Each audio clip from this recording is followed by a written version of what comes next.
My dear students, आज का ये वीडियो हमारा आईसीएससी के एक बहुत ही अच्छे पोएम जिसका नाम है द पैट्रियट के ऊपर बेस किया हुआ है। और आईसीएससी स्टूडेंट्स के लिए ये वीडियो इस पोएम को थॉरोली समझने के लिए बहुत बहुत ज़रूरी है। इस पोएम को लास्ट तक पढ़ने के बाद इससे रिलेटेड जो भी परेशानियाँ स्टूडेंट्स को होती है वो सारी परेशानियाँ दूर हो जाएगी, ये मेरी पूरी उम्मीद है। ये पोएम एक्चुअली लिखा गया है रॉबर्ट ब्राउनिंग के द्वारा, and as I have already described in other videos also that Robert Browning was a poet of Victorian age. Victorian age means the age of Victoria. 1837 से लेकर 1901 तक का ये एज था, Victorian age. Robert browning was one of the greatest poet of this age. After Alfred Lord Tennyson, he was regarded as the second great poet of his era. This very man was gifted with a lot of wonderful sight, sympathy, extraordinary power of observation, and keen psychological penetration. On account of these qualities, he achieved a great name and fame in English literature. So far as this poem is concerned, this poem, The Patriot, is a dramatic monologue. Means only one speaker is there. The speaker is the patriot who recalls his heroic achievement just 1 year ago. But just after a year, he was fallen in esteem. He was arrested and being led to the gallows. So the patriot believes the God will certainly do justice to him. So far as the rhyme scheme of the poem is concerned, it is AB, AB, A. And the poem was published basically in 1855. It is based on two types of theme. The first thing, that is the fickle-mindedness of the people, and the second theme of the poem is the spirit of optimism, that is belief in God. Actually, particularly this poem has a historical background. This poem has a historical background, and before understanding this poem or before coming to the line of the poem, we must have a small description of its history. What is its history? Actually, it was believed, however, the poet has not made it clear in any of the line, but it is believed that the poem is based on the struggle of Austrian rule over Italy. Austria का शासन था Italy के ऊपर, और Italy के लोग वहाँ से अपने आप को ऑस्ट्रिया के शासन से आज़ाद करना चाहते थे। इसीलिए ऑस्ट्रिया के ख़िलाफ़ वो बगावत करते थे, उनके खिलाफ़ उनका स्ट्रगल चलता था। उसी स्ट्रगल में शायद ऐसा मानते हैं लोग कि शायद ये जो पैट्रियट है उसका नाम Arnold of Brescia, he was the Arnold of Brescia. Arnold होगा ब्रेसिया स्टेट का, ऐसा लोग मानते हैं। पोएट ने इसे कहीं क्लियर नहीं किया है। तो इटली का ये आर्नोल्ड को हीरो मानकर या पैट्रियट मानकर इस पोएम को लिखा गया है। पोएम का जो प्रेजेंट बैकग्राउंड है वो ये है कि एक साल पहले का जो काम है उसको डिस्क्राइब करते हुए पोएट प्रेजेंट कंडीशन पर आता है।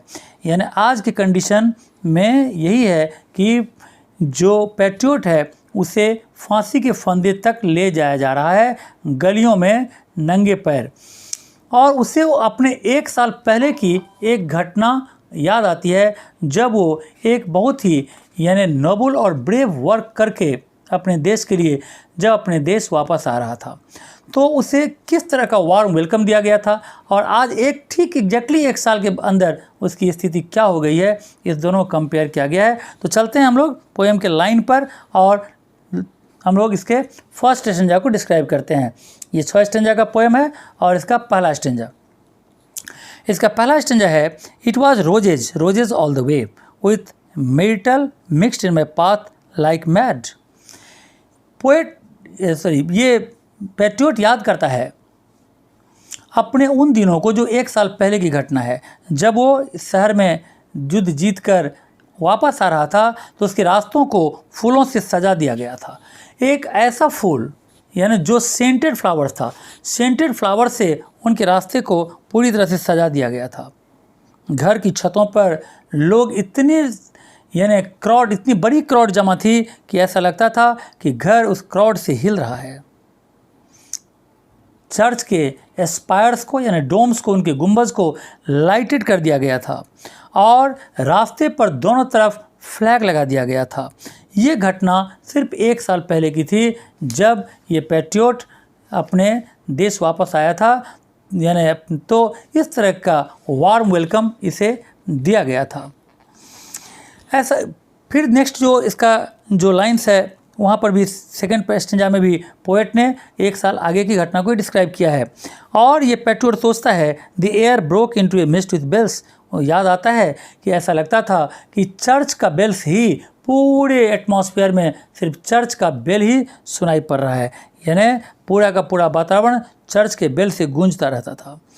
लोग उसे एक नज़र देखने के लिए इतनी भीड़ जमा होती थी कि ऐसा लगता था कि कोई ओल्ड वॉल्स, पुरानी दीवारें टूट जाएगी। उसकी उस पॉपुलैरिटी उस वक्त इतनी ज़्यादा थी कि यदि ये पैट्रियट उन लोगों से ये कहता कि सिर्फ तुम लोग इतनी आवाज़ कर रहे हो, इतना ज़ोर ज़ोर से मेरे लिए नारे लगा रहे हो, ज़ोर ज़ोर से मुझे वेलकम कर रहे हो इतने गर्मजोशी के साथ, या मुझे कुछ दे भी सकते हो, और अगर मैं उनसे ऊपर आसमान में चमकता वो सूरज मांग लेता कि वो जो सन है, क्या तुम वो सन मेरे लिए लाकर मुझे दे सकते हो, तो शायद वो कहते कि बस इतनी सी बात, सन तो ला ही सकता हूँ, इसके अलावा तुम्हें और भी कोई चीज़ चाहिए तो तुम मुझसे मांगो और हम तुम्हारे लिए करने के लिए तैयार हैं। तो इतनी ज़्यादा पॉपुलैरिटी थी। तो ये दोनों ही स्टेंजा पोएट ने यहाँ पर उसके 1 साल पहले की घटना को डिस्क्राइब करते हुए डिस्क्राइब किया है, जो पैट्रियट को याद आ रही है। अब चलते हैं तीसरे स्टेंजा में। तीसरा स्टेंजा का पहला ही वर्ड है alack. Alack is a word of exclamation, sadness. It was I who lived at the sun. Patriot कहता है यहाँ पर कि I lived at the sun, मैंने सूरज पर छलांग लगा दिया। सूरज पर छलांग लगाना तो संभव नहीं है, इसका मतलब कोई ऐसा इम्पॉसिबल काम करना, ऐसा काम जो इम्पॉसिबल है, मैंने उसको करने की कोशिश की। यहाँ पर हम इकारस का भी रेफरेंस दे सकते हैं, बिकॉज इकारस ने एक बार सूरज को छूने की कोशिश की थी और अपने दोनों आर्म्स में वैक्स के सहारे वो पंख लगा लिया था और उस लगाकर वो उड़ते उड़ते सूरज की तरफ जा रहा था। जब सूरज के पास पहुंचा तो सूरज की गर्मी से वो वैक्स मेल्ट हो गया और मेल्ट होकर उसका पंख टूट गया और वो समंदर में गिर गया। तो यदि कोई व्यक्ति इम्पॉसिबल काम करना चाहता है तो उसका गति, उसका कंडीशन इकारस की तरह ही होता है। यहाँ पर ये पैट्रियट भी कुछ ऐसा इम्पॉसिबल काम करना चाहा जिससे शायद उसकी ये गति हुई। क्या हुआ? To give it my loving friend to keep. और ये इम्पॉसिबल काम मैं अपने फ्रेंड्स, अपने एडमायरर्स के लिए ही कर रहा था, मैं उनके ही भलाई के लिए कर रहा था। ऐसा कोई मेरे नज़र में अच्छा काम नहीं था जो मैंने उनके लिए नहीं किया। वो सब कुछ किया जो मुझे उनके अच्छाई के लिए मैं कर सकता था। लेकिन पोएट कहता है and you see my reward, और उसका फल क्या हुआ, उसका रिवार्ड क्या हुआ, तुम देख रहे हो यहाँ पर। व्हाट आई रिप, मैं क्या काट रहा हूँ, मतलब क्या रिवार्ड मुझे मिल रहा है। This very day now a year is run. बस ठीक 1 साल पहले, तो 1 साल पहले की बात है, जो एक तरफ मेरी इतनी पॉपुलैरिटी थी और 1 साल के अंदर आज देखो मेरी गति क्या हो गई है। पोएट अपने चौथे स्टेंजा में प्रेजेंट कंडीशन ऑफ पैट्रियट को डिस्क्राइब करता है। कहता है आज जब उसे इन गलियों से गैलोज तक ले जा रहा है तो क्या है, there is nobody on the house tops now.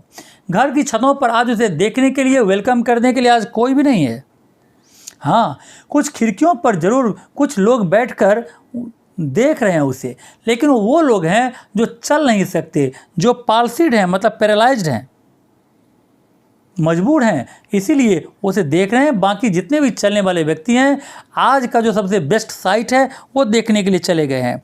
For the best of the sight is all allow at the shambles gate. कहाँ चले गए हैं? शैम्बल्स गेट पर चले गए हैं, क्योंकि शैम्बल्स गेट एक ऐसा जगह है जहाँ से वो प्लेटफॉर्म जहाँ पर इसको फांसी दी जाएगी पैट्रियट को, वो अच्छा दिखाई देता है। स्कैफोल्ड फूड का मतलब होता है वो प्लेटफॉर्म जहाँ पर फांसी होगी, और उसी के नज़दीक में एक जगह है शैम्बल्स गेट, जहाँ से प्लेटफॉर्म साफ साफ दिखाई देगा।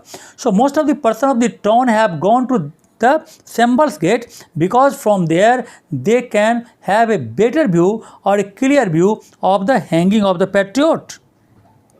So एक तरफ आज उन्हें मेरे इस यानी फांसी पर कोई दुख नहीं, बल्कि उस साइट को देखने जा रहे हैं और आज के लिए उनका ये बेस्ट साइट है।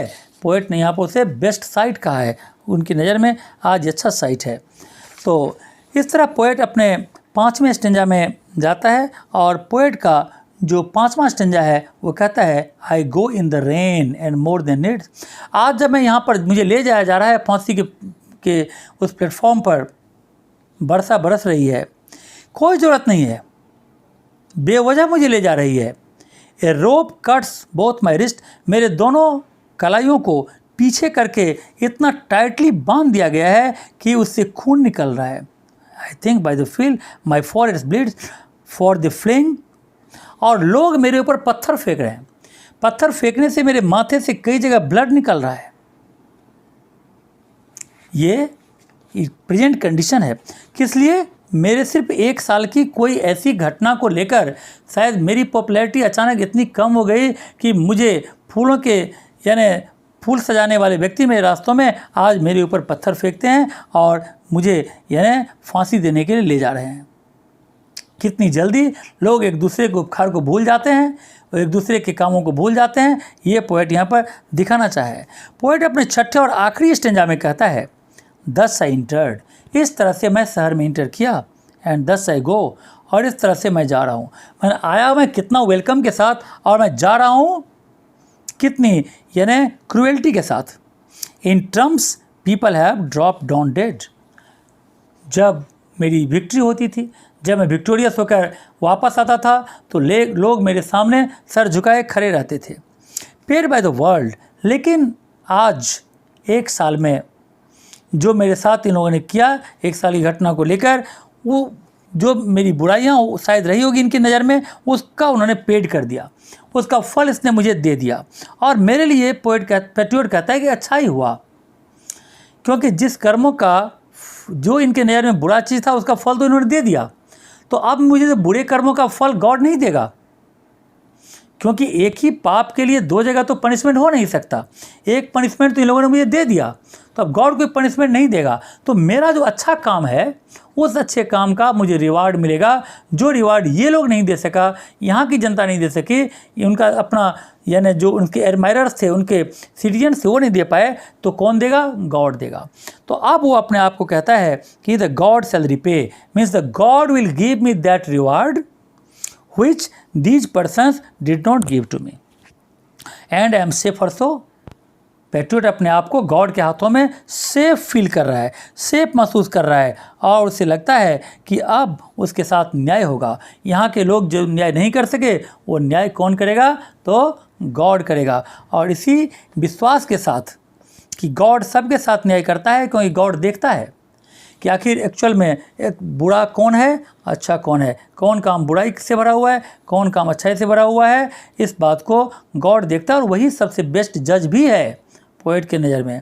तो इस तरह से पोएट अपने इसी आइडिया को लेकर ये ख़त्म करता है 2 तरह की चीज़ों को लेकर। एक तो fickle mindedness of the people, लोगों का जो फिकल माइंडेडनेस है, जो उपकार को बहुत जल्दी भूल जाता है, इस नेचर के जो व्यक्ति हैं, जो क्राउड होता है, जो 1 साल पहले इतना वेलकम किया और 1 साल के अंदर उसको इस तरह से ले जा रहा है। और दूसरा चीज़ उन्होंने एक स्पिरिट ऑफ ऑप्टिमिज्म, यानी एक विश्वास, ये गॉड के प्रति विश्वास को यहाँ पर शो किया है। इसी तरह से तो मुझे पूरा विश्वास है कि ये पोएम स्टूडेंट्स के लिए काफ़ी यूज़फुल होगा, और इसी के साथ मैं आज इस वीडियो ख़त्म करता हूँ। Thank you very much.